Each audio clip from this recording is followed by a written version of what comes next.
क्लीं केशाय दीर्घाय परसुन्दराय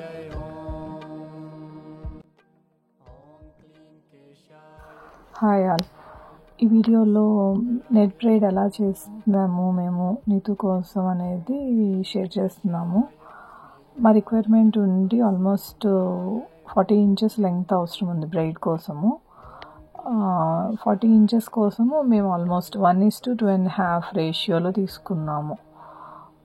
1 మీటర్ కావాల్సి ఉంది కనుక మేము 2.5 మీటర్స్ లెంగ్త్ నెట్ ఫ్యాబ్రిక్ తీసుకున్నాము.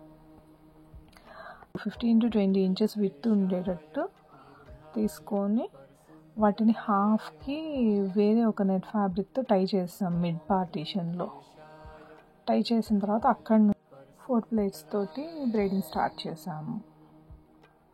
జస్ట్ లైక్ మన ఈత పాయల జడ మామూలుగా మనము 3 ప్లేట్స్ బ్రైడ్ చేస్తాం కదా, అలా రెగ్యులర్గా చేసుకునేది. కానీ దీనికి 4 ప్లేట్స్ చేసాము, ఎందుకంటే కొంచెం విడ్త్ ఎక్కువ వస్తుంది, వాల్యూమ్ వైజ్గా కూడా బాగుంటుంది అనేసి. బయట మార్కెట్లో ప్రొక్యూర్ చేయడానికి కూడా చూసాం మేము. ఫైబర్ హెయిర్తోనే మనకి దొరుకుతున్నాయి కదా, అవేంటంటే లెంగ్త్ కొంచెం తక్కువ ఉంటున్నాయి అండ్ దెన్ ఫ్లాట్గా ఉంటుంది. ఇప్పుడు మనం ఇలా నెట్ ఫ్యాబ్రిక్తో చేసుకోవడం వల్ల ఇది వాల్యూమ్ వైజ్గా రౌండ్గా వస్తుంది. మన రెగ్యులర్ హెయిర్ మనం బ్రైడ్ చేసుకుంటే ఎలా ఉంటుంది, చక్కగా రౌండ్ వస్తుంది కదా, అలా ఉంటుంది. సో అది చాలా బాగుంటుంది అనిపించింది లుక్ వైజ్గా. సో మేము అందుకని ఇది యాడ్ చేసుకున్నాం ఇలాగా. ఆల్మోస్ట్ బ్రైడ్ లాస్ట్కి వచ్చేసామండి. ఇప్పుడు మనం కుప్పలు యాడ్ చేసుకునే టైము. కుప్పలకు ఉండే మనకు ఆల్రెడీ ఉన్న థ్రెడ్ లెంగ్త్ చూసుకొని దాని ప్రకారం మనం ముందే అడ్జస్ట్ చేసుకొని యాడ్ చేసేసుకోవాలి. ఇంకా at the end of the bride almost మనం నెట్ ఇంకొంచెం ఎక్స్ట్రా తీసుకున్నాం కదా, అంటే మనకి లెంగ్త్ వైజ్గా కొంచెం సేఫ్గా ఉంటుంది అనేసి. దెన్ అప్పుడు దాన్ని బిఫోర్ కటింగ్ ఒకసారి కొంచెం మన థ్రెడ్తోని టాకాలు వేసుకున్నాం అనుకోండి, తర్వాత ట్రిమ్ ఆఫ్ చేసుకోవడానికి ఇంకొంచెం ఈజీగా ఉంటుంది. ఆల్మోస్ట్ మనం కొంచెం వాల్యూమ్ వైజ్గా ఎక్కువ తీసుకున్నాం కనుక ఆ సూది రావడానికి కూడా కొంచెం కష్టపడుతుంది. సో ఇంకెవరైనా ఒక హెల్ప్ ఉంటే ఈజీగా అయిపోతుంది. ఓకే, టోటల్ ప్రాసెస్లో కూడా మేము ఇద్దరం కలిసి చేసాము. ఒకళ్ళు అంటే కొంచెం పట్టుకుంటే తొందరగా అయిపోతుంది. ఇంకా టక్స్ అయిపోయిన తర్వాత రెస్ట్ ఆఫ్ ద ఫ్యాబ్రిక్ని కొంచెం ట్రిమ్ చేసేసాము, కట్ చేసేసి. అండ్ ఇంకా కొంచెం ఎడ్జెస్ని కొంచెం షేప్ ఆఫ్ చేసుకొని ఫైల్ చేసేసాము.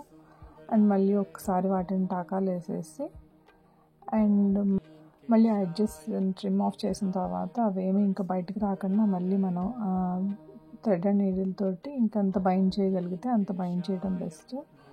అండ్ దెన్ లేటర్ ఒక చిన్న ఫ్యాబ్రిక్స్ తీసుకొని వాటి రా ఎడ్జెస్ అంతా ఇన్సైడ్ ఫోల్డ్ చేసేసాం.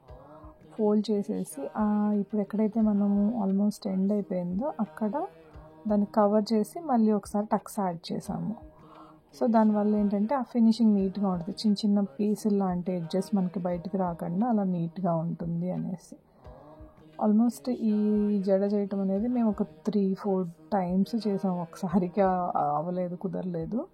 సో ఒకసారి ఎప్పుడు టైం ఉంటే అప్పుడు కొంతవరకు చేసాం. సో దీనిలో మధ్యలో కొన్ని వీడియో తీయడం కూడా మిస్ అయిపోయింది. ఇప్పుడు నెక్స్ట్ మేము ఏంటంటే దానికి మనం జడబిళ్ళలు యాడ్ చేసే ప్రాసెస్ స్టార్ట్ చేసాము, కానీ ఆ మార్కింగ్ వీడియో తీయలేదు. సో జనరల్గా మీరు రెగ్యులర్గా 3 ఇంచెస్ గ్యాప్ ఒకటి తీసుకుంటే మనకు సరిపోతుంది. మోస్ట్లీ 3 ఇంచెస్ గ్యాప్లో మనము ఒక ఆల్మోస్ట్ 6 పీసెస్ అలా యాడ్ చేసుకుంటే జడకి సరిపోతాయి.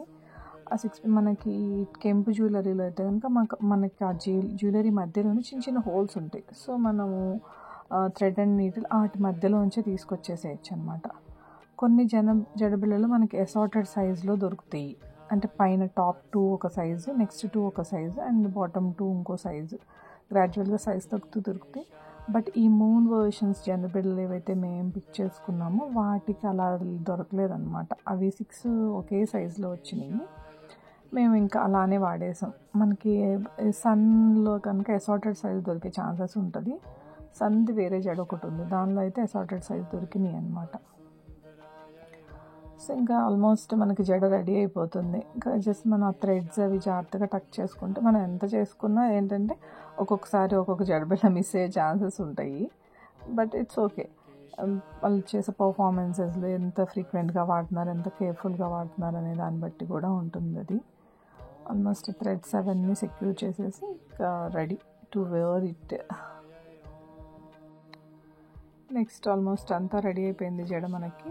సో ఇప్పుడు నెక్స్ట్ ఫైనల్ పార్ట్ వచ్చేసి మనం ఆల్రెడీ ఫస్ట్ ఇనీషియల్గా టై చేసి ఉంచాము కొంతవరకు థ్రెడ్ని.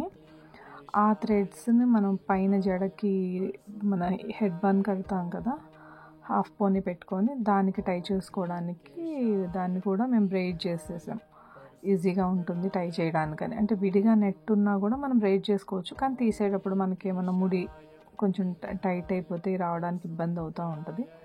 సో దాన్ని బ్రెయిడ్ చేసేసి నీట్గా ఉంచేస్తే బాగుంటుంది. మనం అలా కాకుండా మనం నెట్ అనే కాదు, మనం రెగ్యులర్ బ్లాక్ థ్రెడ్ వాడతాం కదా, అది వేసుకున్నా ఓకే. బట్ నెట్ ఉంటే బాగుంటుంది కదా అని మేము నెట్టే వాడేసాము. ఇంకా నెక్స్ట్ ఫర్దర్గా ఒక ఈవెంట్ ఉంటే ఆ ఈవెంట్ అప్పుడు వీడియో కూడా నేను యాడ్ చేశాను. సో మీకు ఒక ఐడియా వస్తుంది.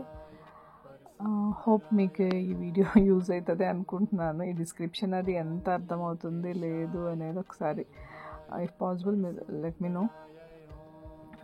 సో ఫర్దర్గా ఇంకొన్ని ఈ డాన్స్ డ్రేపింగ్ వీడియోస్ వాటి గురించి కొన్ని కామెంట్స్లో చూశాను, బట్ టైం కుదరక చేయటం అవ్వట్లేదు. వీలైతే అవి కూడా యాడ్ చేస్తాము. Hope it helps you all. Thank you for watching.